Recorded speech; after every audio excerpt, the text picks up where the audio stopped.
ज्ञान वापी से जुड़े मामले में इलाहाबाद हाईकोर्ट में जो आज सुनवाई होनी थी वो टल गई है। ये बड़ी अपडेट इस वक्त प्रयागराज से हमारे पास है। जस्टिस प्रकाश पांड्या की बेंच के न बैठने के कारण ये सुनवाई टली है और अब अगले हफ्ते इस मामले में सुनवाई हो सकती है। वाराणसी की अदालत में 1991 में एक मुकदमा दाखिल हुआ था और इस मुकदमे की सुनवाई हो सकती है या नहीं, हाईकोर्ट को यही तय करना है। एएसआई से खुदाई कराकर सर्वेक्षण कराने सहित कई मुद्दों पर बहस हुई। 20 मई को पिछली सुनवाई में हिंदू पक्ष ने अपनी बहस पूरी की थी। अब आगे की सुनवाई में मुस्लिम पक्षकार अपनी बहस जारी रखेंगे और इसके बाद इस मामले में उत्तर प्रदेश सरकार भी अपना पक्ष रखेगी। फिलहाल हाईकोर्ट के आदेश पर 31 जुलाई तक विवादित परिसर के सर्वे पर रोक लगी हुई है। तो ये बड़ी खबर, आज सुनवाई टल गई है। 1991 के मामले में जस्टिस प्रकाश पांड्या की बेंच के सामने सुनवाई होनी थी आज, लेकिन बेंच बैठी नहीं, इसलिए सुनवाई टल गई है। अगले हफ्ते यह सुनवाई हो सकती है। हमारे संवाददाता मोहम्मद मोइन इस वक्त प्रयागराज से हमारे साथ जुड़े हुए, ज्यादा जानकारी हमें देंगे। बताइए मोइन, क्या मालूमात हैं आपके पास इस संदर्भ में?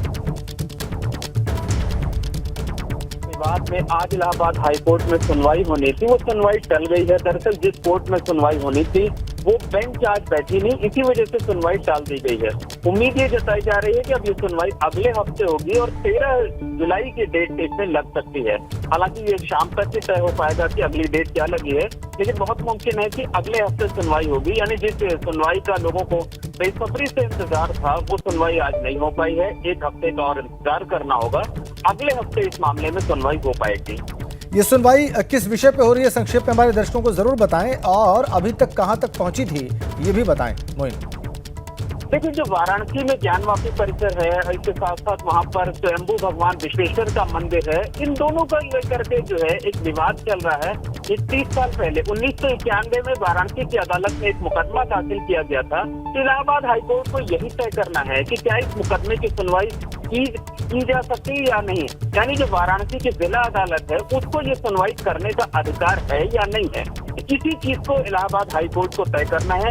इसके साथ साथ कुछ और बिंदु भी हैं, जैसे पिछले साल वाराणसी की अदालत ने एक आदेश दिया था कि जो पूरा विवादित परिसर है उसकी एएसआई से खुदाई कराकर सर्वेक्षण किया जाए, उस पर कोर्ट ने रोक लगा रखी है। मुकदमे की सुनवाई पर कोर्ट ने रोक लगा रखी है।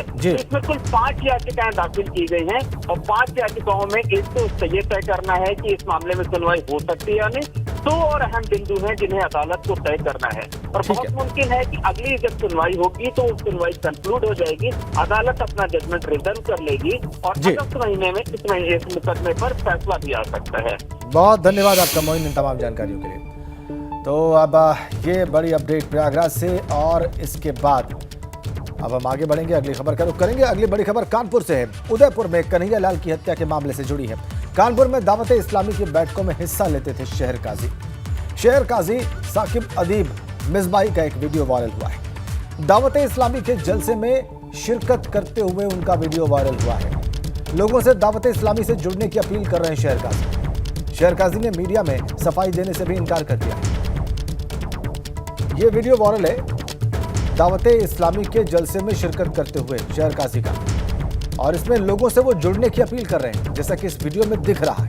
रतीश त्रिवेदी हमारे संवाददाता फोन लाइन पर जुड़ गए हैं। रतीश, इस वीडियो के बारे में और शहर काजी के इन्वॉल्वमेंट के बारे में विस्तार से बताएं। देखिए, ये वीडियो कुछ महीने पुराना बताया जा रहा है। बरेलवी विचारधारा के शहर काजी हैं साकिब अदीब मिसबाही, उनका वीडियो सोशल मीडिया पर वायरल हुआ है, जिसमें साफ तौर पर वो दावत इस्लामी के एक कार्यक्रम में शिरकत कर रहे हैं। न सिर्फ शिरकत कर रहे हैं बल्कि आह्वान कर रहे हैं जो सामने लोग बैठे हुए हैं कि दावत इस्लामी से जुड़ा जाए। दावत इस्लामी का उदयपुर से जिस तरह से कनेक्शन निकल के आया है और उसके बाद दावत इस्लामी के खौफनाक इरादों के बारे में लोगों को पता चल रहा है, ऐसे में एक शहर काजी का दावत इस्लामी के प्रति नरम रुख दिखाना और ये लोगों से अपील करना कि वो दावत इस्लामी से जुड़े, ये काफी आपत्तिजनक है। जब हमने इस बाबत उनसे बातचीत करने की कोशिश की तो उन्होंने इससे साफ इनकार कर दिया है। हालांकि कोशिश करने के बाद भी वो बोलने को कुछ तैयार नहीं है, लेकिन ये वीडियो सोशल मीडिया पर वायरल हुआ है और इसमें बहुत कुछ साफ होता भी दिख रहा है। जी ठीक है, बहुत धन्यवाद आपका रतीश। और रतीश, जिस वायरल वीडियो की बात कर रहे हैं और जिसमें वो जुड़ने की अपील कर रहे हैं शहर काजी, वो क्या कह रहे हैं एक बार आपको जरूर दिखाएंगे।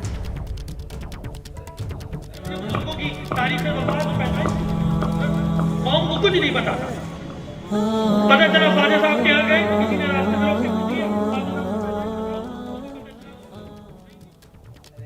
दावत इस्लामी के साथ जुड़ो तो पता भी चलेगा कि फाजिल बरेलवी क्या शख्सियत थी, मुफ्ती आजम क्या शख्सियत थी, हामिद मिल्लत क्या शख्सियत थी, हुजूर मुहद्दिस किचौतवी क्या शख्सियत थी, हुजूर मखदूर सिमनानी क्या शख्सियत थी। सब पढ़ोगे, आपको तारीख ही नहीं पता, अपने बुजुर्गों की जाए पैदाइश, अपने बुजुर्गों की तारीख जुड़ने की अपील आपने देखी शहर काजी की। आगे बढ़ते हैं। मेरठ में एक बार फिर योगी सरकार का बुलडोजर गरज रहा है। मेरठ विकास प्राधिकरण की टीम 231 अवैध निर्माणों पर कार्रवाई करने के लिए अभियान चला रही। बागपत रोड पर इन अवैध निर्माणों पर बुलडोजर गरजा और अवैध निर्माण को ढहा दिया गया और इस दौरान भारी पुलिस फोर्स भी वहां पर मौजूद रही। ग्रीन बेल्ट में अवैध निर्माण करने वालों को पहले नोटिस दिया गया था और जब इन लोगों ने खुद अवैध निर्माण नहीं हटाया तो आज से एक्शन शुरू हो गया।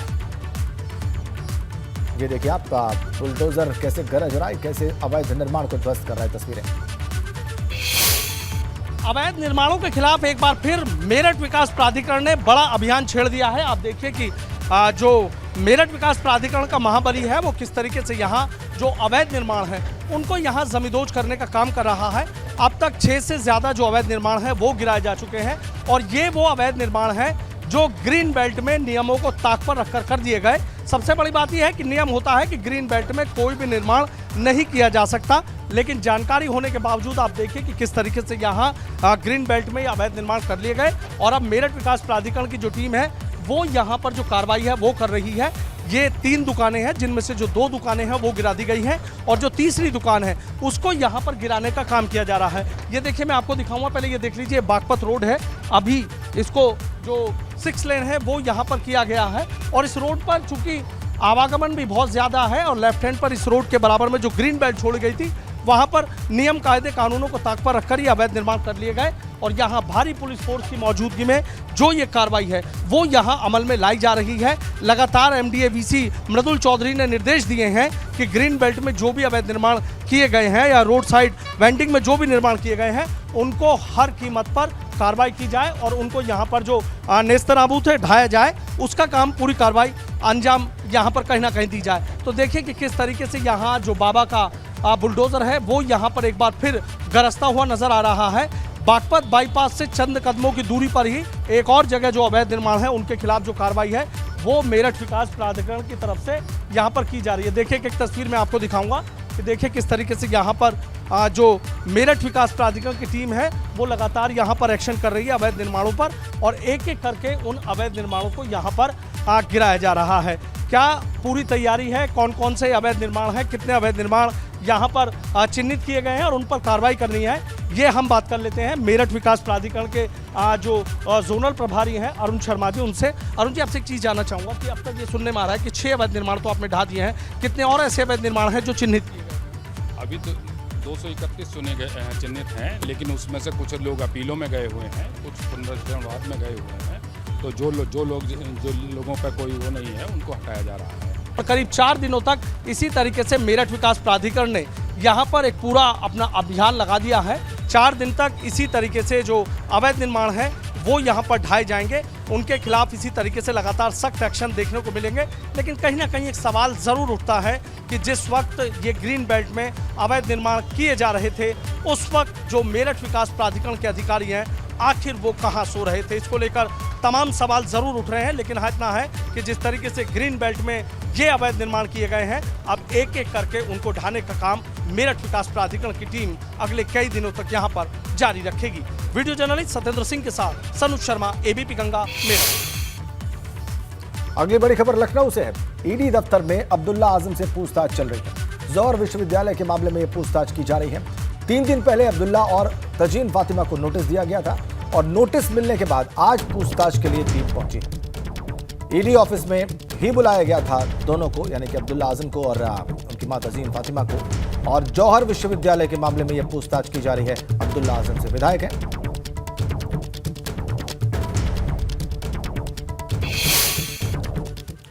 और आजमगढ़ उपचुनाव जीत के बाद सांसद दिनेश लाल यादव उर्फ निरहुआ ने अखिलेश यादव पर हमला बोला।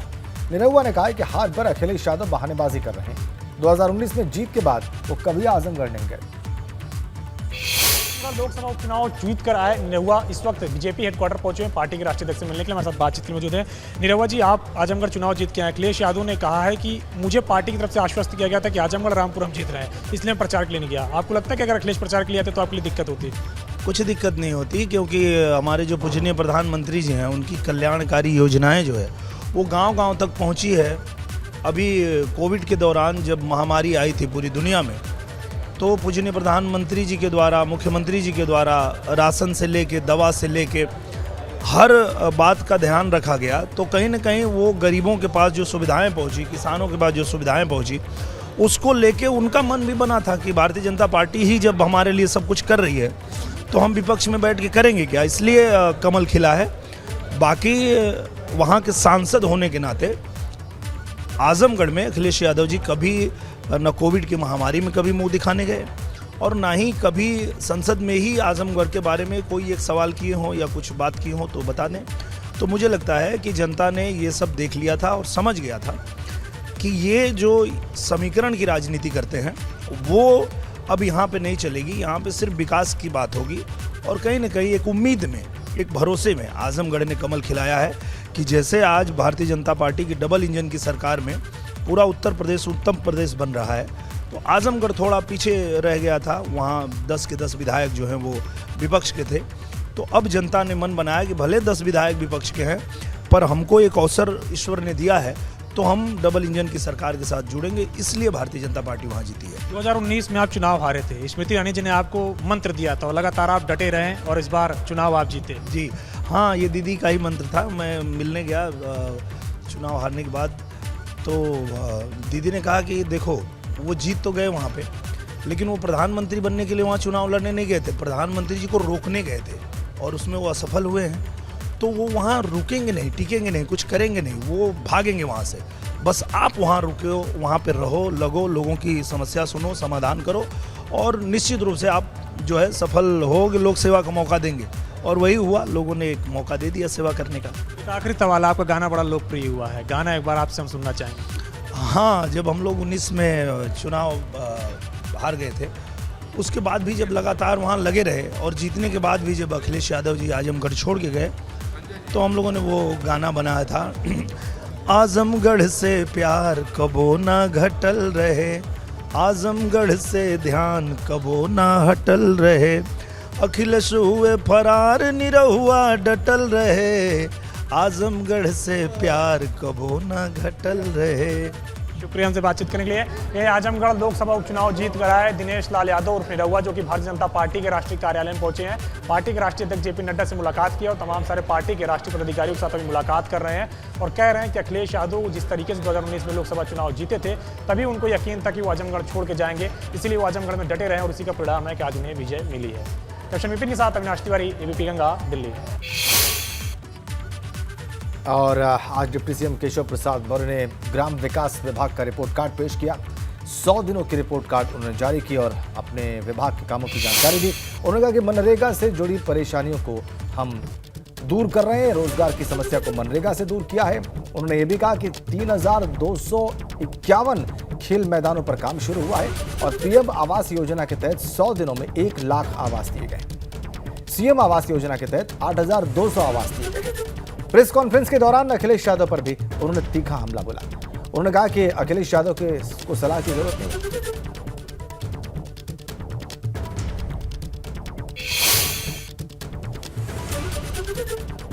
योजना के अंतर्गत सड़कों का निर्माण कर रहे हैं और जो मुझे तकनीकी दृष्टि से विशेषज्ञ के रूप में हमारे विभागीय अधिकारियों ने बताया है, इन सड़कों की आयु सामान्य सड़कों की तुलना में और लगभग जैसे 5 वर्ष की आयु सड़क की होती है, ये 5 वर्ष की जगह 7 वर्ष, 8 वर्ष, 10 वर्ष भी ठीक प्रकार से स्थापित रह सकती है। गुणवत्ता का ध्यान में रखते हुए यह भी कार्य हम लोग कर रहे हैं। शासन काल के समय से लेकर के 2022 तक चुनाव की हार का चौका लगा चुके हैं। 4 बार चुनाव हार चुके हैं और वो दावे करने लगते हैं, बातें ऐसी करने लगते हैं। मैं उनको सदन में भी ये बात कहा था कि आप अब मुख्यमंत्री नहीं हो, आप पूर्व मुख्यमंत्री हो, पूर्व मुख्यमंत्री के पुत्र हो, इसके सिवा आप कुछ नहीं हो।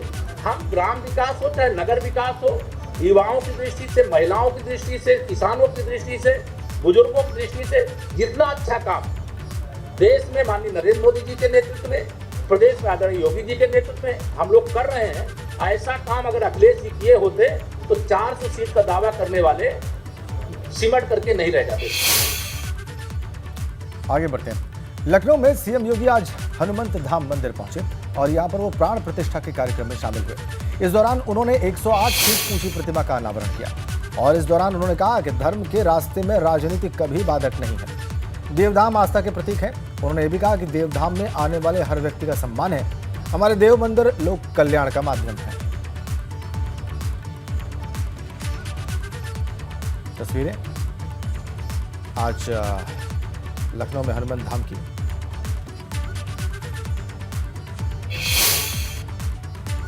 और आज श्यामा प्रसाद मुखर्जी की जयंती है। लखनऊ में आज सीएम योगी ने उनकी प्रतिमा पर पुष्पांजलि अर्पित की, उन्हें अपनी श्रद्धांजलि दी और इस दौरान उनके साथ अन्य मंत्री भी मौजूद रहे। सीएम ने कहा कि डॉक्टर श्यामा प्रसाद मुखर्जी एक महान स्वतंत्रता सेनानी थे।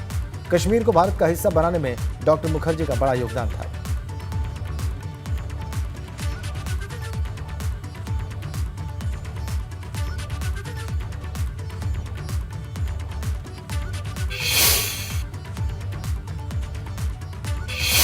मुखर्जी जी का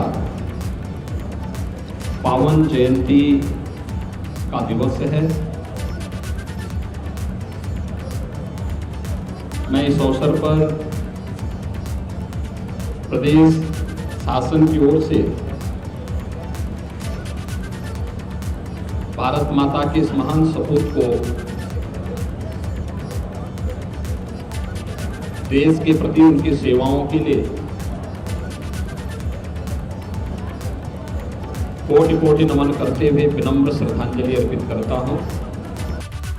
डॉक्टर श्यामा प्रसाद मुखर्जी स्वतंत्रता संग्राम सेनानी भी थे,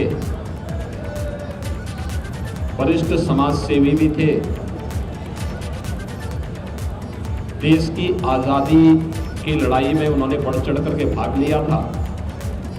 कश्मीर आज अगर भारत का हिस्सा है तो उसके पीछे डॉक्टर श्यामा प्रसाद मुखर्जी जी का संघर्ष और उनका बलिदान, जिसके लिए उन्होंने स्वयं को बलिदान कर दिया।